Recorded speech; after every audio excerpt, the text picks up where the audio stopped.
நம்ம ஜெபம் பண்ணும்போது கடவுள் இத கேட்கிறாரா இல்லையான்னு ஒரு சந்தேகம் நமக்குள்ள வரும் இல்லையா? உண்மையா விசுவாசத்தோட ஜெபிக்கிறதுக்கும் சிலுவையோட சக்திக்கும் ஒரு ஆழமான தொடர்பு இருக்கு. அத பத்தி தான் நாம இன்னைக்கு பார்க்க போறோம்.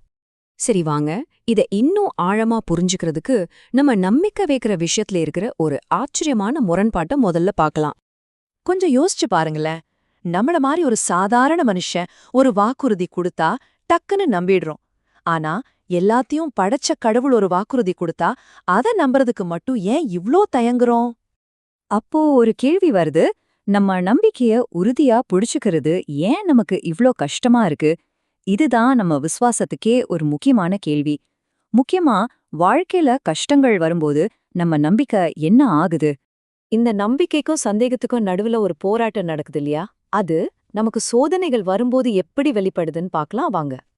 வாழ்க்கை நல்லா போயிட்டு இருக்கும்போது கடவுள் ரொம்ப நல்லவர், உண்மை உள்ளவர்னு சொல்றது நமக்கு ரொம்பவே ஈஸி. எல்லாமே நம்ம கண்ட்ரோல்ல இருக்கிற மாதிரி ஒரு ஃபீல் இருக்கும் இல்லையா? ஆனா திடீர்னு ஒரு சோதனை வரும்போது என்ன நடக்குது? நம்ம விசுவாசத்துக்கான உண்மையான டெஸ்டே இந்த மாதிரி எதிர்பாராத கஷ்டங்கள் வரும்போது தான் ஆரம்பிக்குது. இத கேட்க கஷ்டமா இருந்தாலும் இதுதான் நிஜம். கடவுள் நம்மள காப்பாத்துவாருன்னு சொன்ன அதே வாய்தான் கஷ்டம் வந்த உடனே அவர் நம்மள கைவிட்டுட்டாருன்னு சொல்லுது. இந்த மாற்றம் எவ்ளோ வேகமா நடக்குதுன்னு பாத்தீங்களா? சரி, அப்போ இப்படி தடுமாறி போற நம்ம விசுவாசத்தை எப்படி சரி பண்றது? எப்படி நம்பிக்கையோட ஜெபிக்கிறது? ஒரு சக்தி வாய்ந்த ஜெபத்துக்கு வேதாகமம் ஒரு முக்கியமான ரகசியத்தை சொல்லுது.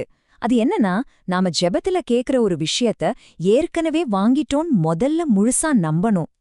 நிறைய பேர் இங்கதான் தப்பு பண்றாங்க. ஜெபம் பண்ணிட்டு அது கிடைச்சா நம்பலான்னு காத்துட்டு இருப்பாங்க. ஆனா பைபிள் என்ன சொல்லுதுன்னா, முதல்ல நம்புங்க, அப்புறம்தான் அதை பெறுவீங்கன்னு சொல்லுது. பாத்தீங்களா? நம்பிக்கை தான் முதல் ஸ்டெப், அது ரிசல்ட் கிடையாது. ஆனா இப்படி முழுசா அசைக்க முடியாத அளவுக்கு நம்புறதுக்கு நமக்கு என்ன ஆதாரம் இருக்கு? நம்ம விசுவாசத்துக்கான அந்த உறுதியான அஸ்திவாரம் ரொம்ப சக்தி வாய்ந்த உருமாற்றம் அடைஞ்ச ஒரு சின்னத்துல இருக்கு. கடவுள் நம்ம மேல வச்சிருக்கிற அன்புக்கும் அர்ப்பணிப்புக்குமான அந்த கடைசி ஆதாரத்தை இப்ப நாம பார்க்கலாம் வாங்க. அதுதான் சிலுவையோட ஒரு மாற்றம். சிலுவையோட அர்த்தம் எப்படி அப்படியே தலைகீழா மாறி இருக்குன்னு பாருங்க.